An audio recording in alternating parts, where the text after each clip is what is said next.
草木皆兵，打了一只鸟。7月26日，在以色列北边的海法和阿卡城市，下半夜夜色正浓，突然防空警报系统响起来，以军原本被拖鞋吓得已经高度紧张了。警报突然响起，发现天空有一个飞行物如临大敌，二话不说，立刻启动铁穹防空系统，嗖嗖嗖一阵狂射，发射了大量的拦截弹，全部击中目标。结果被铁穹给干下来的，竟然是一只无辜的大鸟，闹了个大笑话，真是草木皆兵呀！不到2小时，真的导弹雨突然降落，伊朗系报复行动就开始了。以军居然还以为是鸟，不想继续打鸟，所以就没有启动铁穹防空系统。结果以色列北部第300旅总部全被炸成废墟，伤亡惨重啊！还有更绝的，就在以军空军派出12架法拉35战机，飞了2000多公里，轰炸了也门荷台达港口后，F-35战机返回特拉维夫机场，没想飞机扒不了窝，原来老巢被拖鞋一颗高超音速导弹炸成了废墟，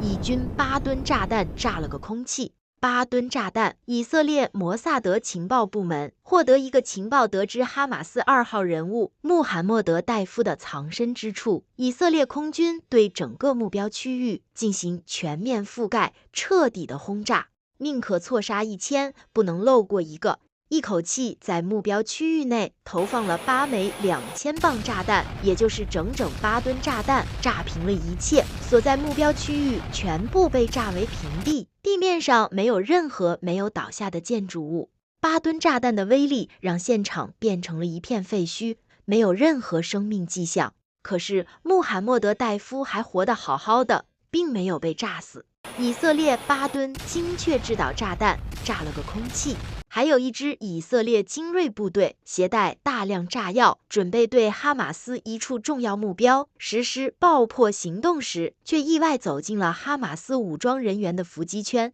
哈马斯武装人员使用反坦克导弹，精准击毁了以军的一辆坦克，并引爆了以军携带的炸药，导致24名以色列士兵当场阵亡，无一生还。哈马斯的一个分支卡桑旅对加沙地区的以色列军队进行攻击，使用亚辛105火箭以及1枚反坦克导弹，摧毁了3辆以军坦克和1台推土机，以军士兵死伤无数。面对哈马斯、拖鞋和黎巴嫩真主党等反以武装已经攻下以色列北部地区，老美心灰了，不想再支持，要退出了。布林肯说，以色列北部地区的主权已经完全丧失。一旦爆发全面战争，以色列面对困境时，别指望美军会派遣地面部队，美国空军也很难像4月防御伊朗报复那样，给以色列提供空中支持。听这话，对以色列的生和死，老美这是要撒手不管了。作为联合国安理会常任理事国的法国，由于历史原因，黎巴嫩曾是法国的殖民地，两国一直保持着传统友谊。黎巴嫩素有法国小瑞士、中东小巴黎之称，这种特殊关系使得法国在这个问题上的立场变得微妙。离以战争，法国不会支持以色列的。以色列真正到了孤立无援的地步了，撑不了多久了。